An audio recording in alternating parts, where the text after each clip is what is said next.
Catherine Howard, the fifth wife of Henry VIII, was a teenage queen caught in the deadly politics of the Tudor court. Raised in a noble household with a troubled past, her youthful charm captivated the aging king, but past indiscretions and alleged infidelity led to her swift downfall. In 1542, at just 19, she was executed for treason, another tragic victim of Henry's reign.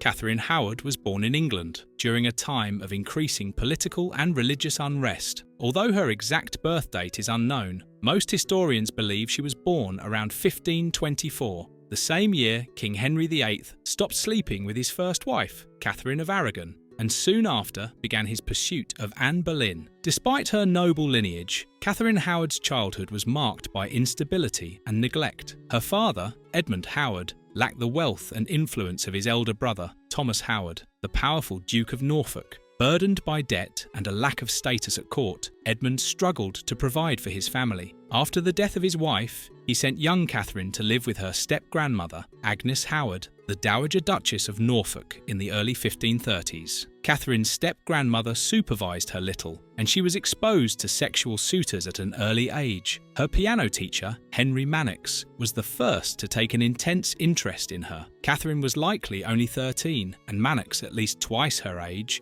when he admitted to knowing her secret parts. Catherine's loss of innocence dovetailed with England's own sexual politics. King Henry's affair with Anne Boleyn had intensified, and the king found a way to disentangle himself from his long marriage to Catherine of Aragon. He accused his first wife of lying about being a virgin when they married, an accusation that King Henry would leverage against his wives again and again, including Howard. If Catherine of Aragon had not been a virgin, then the marriage was void, and if she had lied about her virginity, then King Henry was free to marry Anne Boleyn. But at this point, the truth mattered little, as Henry was determined to marry Boleyn in hopes of finally producing a male heir. As the controversy raged across the country, Catherine experienced her own personal dramas. Around 1538, she became involved with a young nobleman named Francis Derham. Catherine was still a teenager at this point, though she did later acknowledge that Derham had used her. That affair ended when Derham moved to Ireland and Catherine to the king's court. Her uncle, the Duke of Norfolk, had arranged for her to become a lady-in-waiting to Henry's fourth wife, Anne of Cleves. By the time Henry encountered Catherine in his court, he was reaching the end of his fourth marriage. By now, Henry had accused his second wife, Anne Boleyn, of adultery and treason and had her beheaded. His third wife, Jane Seymour, had been one of Boleyn's maids, and she successfully produced a male heir for the king, but died during childbirth. Finally, the king had been paired with Anne of Cleves. Though the marriage was destined to be short-lived, Cleves would escape with her life. Their match had been a political one, and the king found himself deeply disappointed in it.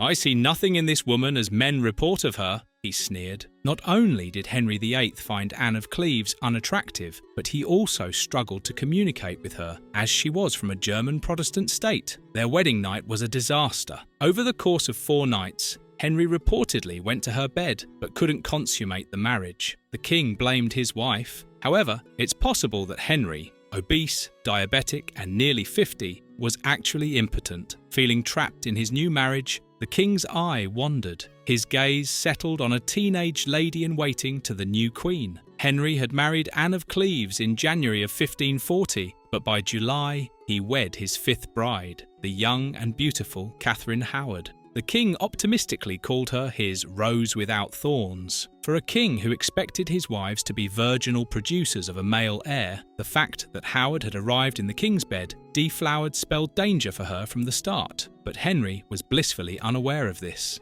For a year, the marriage carried on happily. For the most part, Howard allegedly had difficulty in her new role as stepmother to the king's oldest daughter from his first marriage, Mary I, who was 7 years Howard's senior. Howard also made the fatal decision of appointing her ex-boyfriend, Francis Derham, to private secretary and usher to her chamber, though some sources claim she may have done this after he blackmailed her. Then, in late 1541, a Protestant archbishop informed the king that his new bride had betrayed him. The archbishop had heard this from another Protestant man, a courtier in Henry's court. It's possible, however, that the two men felt threatened by the new Catholic queen and leapt at the opportunity to destroy her. The archbishop left a note in the king's pew. Shocked but dubious, the king demanded an investigation. Still besotted with his new bride, he felt confident that Howard was innocent. But Howard's former sexual partners were dredged up, and both Henry Manox and Francis Derham were imprisoned and tortured. Both admitted to having intimate knowledge of the Queen. Even Howard herself had confessed to the Archbishop that she had slept with Derham, though she claimed to have neither enjoyed nor consented to it. However, the investigation also suggested that Howard had begun an affair with a gentleman of Henry's privy chamber, Thomas Culpeper. Whether or not Howard had actually slept with Culpeper remains unclear. During the trial against her, a love letter she addressed to Culpeper was used as evidence against her, but this correspondence may not have been a love letter at all. In fact, Culpeper may have been trying to blackmail the Queen by threatening to expose her sexual past. Under torture, Culpeper claimed that he intended and meant to do ill with the Queen, and, in likewise, the Queen so minded to do with him. But as was typical with King Henry, the truth didn't matter. Only the piano teacher Manox would escape with his life. Culpeper and Catherine Howard were beheaded. Francis Derham met an even grislier fate. On December 10, 1541, he was hanged, drawn and quartered.